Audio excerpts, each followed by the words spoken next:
कोई लंबी चौड़ी बात नहीं है इसमें। आशुतोष क्या बोल रहे थे? देखिए, इसमें दो चीजें मुझे लगता है, जब हम कोलिजियम सिस्टम के बारे में बातचीत करते हैं तो हमारे ख्याल से सारे इश्यूज को कंफ्यूज करते हैं।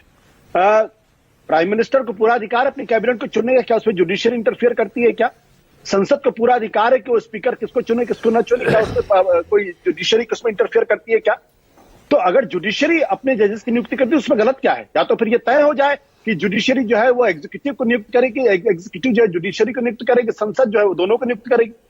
ये कंफ्यूज करने वाली स्थिति है। दूसरी बात, इसमें सवाल मैंने कहा कि इसमें कॉन्स्टिट्यूशनल इलीगैलिटी कुछ भी नहीं है।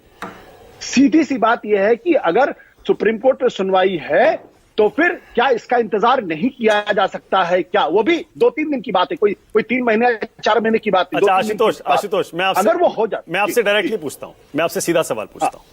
क्या आपको आशुतोष ये लगता है कि पिछले 10 साल में संवैधानिक संस्थाओं का हनन हुआ है, उनकी ताकतें छीनी गई हैं, उनका सरकारीकरण हुआ है, उन पर दबाव रहता है, इसलिए क्या आपको लगता है जरूरी है कि उसमें सीजीआई का शामिल किया जाना अब जरूरी हो गया, जो कि कांग्रेस की सरकारों के समय जरूरी नहीं था?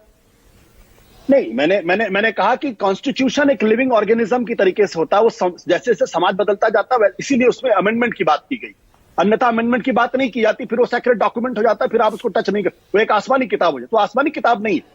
तो दूसरा प्रश्न इस बात को लेकर यह है कि जो पिछले साल गंभीर आरोप चुनाव आयोग के ऊपर लगे, खासतौर पर राजीव कुमार के रहते और उनके पर गंभीर आरोप लगे हुए हैं।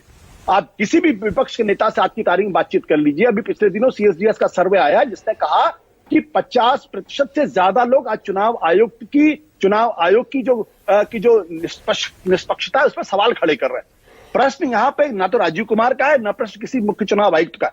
प्रश्न इस बात का एक संस्था का है, एक संस्था जो भारत के अंदर लोकतंत्र को चलाती है और चुनाव कराती है। अगर उसकी इंटीग्रिटी पर सवाल खड़े होते हैं तो फिर ये इंश्योर करना जरूरी है कि उसकी इंटीग्रिटी पर सवाल ना खड़े हों। सुप्रीम कोर्ट ने सिर्फ इतनी सी बात कही है कि जो इलेक्शन चुनाव आयोग है वो इंडिपेंडेंट होने चाहिए, उसकी न्यूट्रलिटी पर किसी को शक नहीं होना चाहिए। मैं नहीं कहता हूं चीफ जस्टिस ऑफ इंडिया को रखिए, हटा दिए चीफ जस्टिस ऑफ इंडिया को, आप एक तीसरा व्यक्ति को रखिए जो एमिनेंट सिटीजन हो इस देश का और जिसकी इंटीग्रिटी डाउटफुल ना हो, आप उनको रख दीजिए। आपने तो अपने ही कैबिनेट के एक आदमी को रख दिया, तो क्या मैसेज जाएगा? मैसेज तो यही जाएगा ना कि सरकार जो है वो hell bent to elect somebody जिसको वो चाहती है। ओके, जफर इस्लाम तो खड़े होंगे। ओके।